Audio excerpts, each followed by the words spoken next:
ഹൈദരാബാദിലെ ATMന് മുന്നിൽ വെച്ച് വെടിയേറ്റ റിൻഷാദ് മലയാളി ബിസിനസ്സുകാരനാണെന്ന് തിരിച്ചറിഞ്ഞു.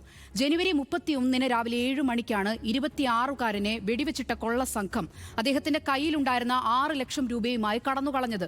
കൊള്ളസംഘത്തെ തന്നാലാകും വിധം പ്രതിരോധിച്ചതോടെ റിൻഷാദിന്റെ കാലിൽ അക്രമി സംഘം വെടിവെച്ചു. പണം കൊണ്ടുപോയ 2 പേരും ഇപ്പോഴും കാണാമറയത്താണ്.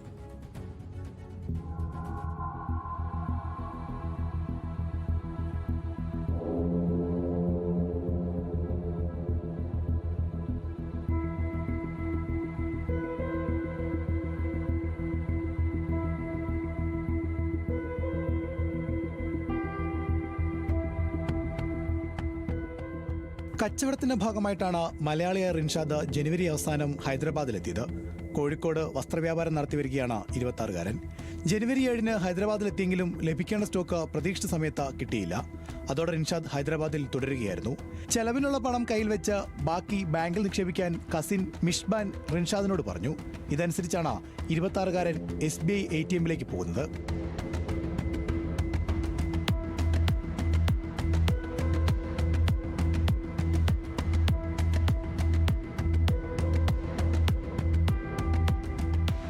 ജനുവരി 31 രാവിലെ 7 മണിക്ക് സുഹൃത്ത് അമീറിന്റെ ഉടമസ്ഥതയിലുള്ള ഇരുചക്ര വാഹനത്തിൽ കൊട്ടിയിലെ ബാങ്ക് സ്ട്രീറ്റ് റോഡിലുള്ള SBI മെയിൻ ബ്രാഞ്ച് ATMിലെത്തി. പണമടങ്ങിയ ബാഗുമായി ATMിലേക്ക് കയറുമ്പോൾ 2 പേർ റിൻഷാദിന്റെ പിന്നിലെത്തി.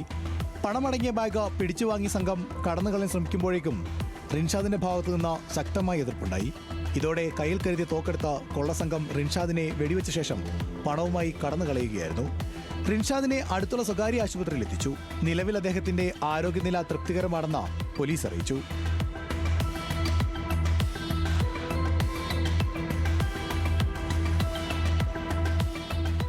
അക്രമികൾ ചാദർഘട്ടിലേക്കും പിന്നീട് കാച്ചിഗുഡിയിലെ നിംബോലിയാടയിലേക്കും വണ്ടി ഓടിച്ചു പോയതായാണ് പോലീസിന് ലഭിച്ച പ്രാഥമിക വിവരം. അവിടെ നിന്ന് കൊള്ളസംഘം വേഷം മാറി കാൽനടയായി കാണാമറയത്തേക്ക് മറയുകയായിരുന്നു. സുൽത്താൻ ബസാർ പോലീസ് സ്റ്റേഷനിൽ അക്രമികൾക്കെതിരെ കവർച്ച, കൊലപാതക ശ്രമം തുടങ്ങിയ കുറ്റങ്ങൾ ചുമത്തി കേസ് രജിസ്റ്റർ ചെയ്തിട്ടുണ്ട്.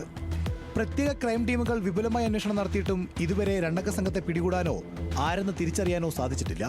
വ്യവസായ ആവശ്യത്തിന് ഹൈദരാബാദിലെത്തി 26കാരനെ വെടിവെച്ച ശേഷം പണവുമായി കടന്നുകളഞ്ഞ 2 പുരുഷന്മാരെക്കുറിച്ച് എന്തെങ്കിലും സൂചനകൾ ലഭിച്ചാൽ വിവരം ഉടൻ പോലീസിൽ അറിയിക്കണമെന്ന് Hyderabad police commissioner VC Sajjanar പൊതുജനങ്ങളോട് അഭ്യർത്ഥിച്ചിരിക്കുകയാണ്.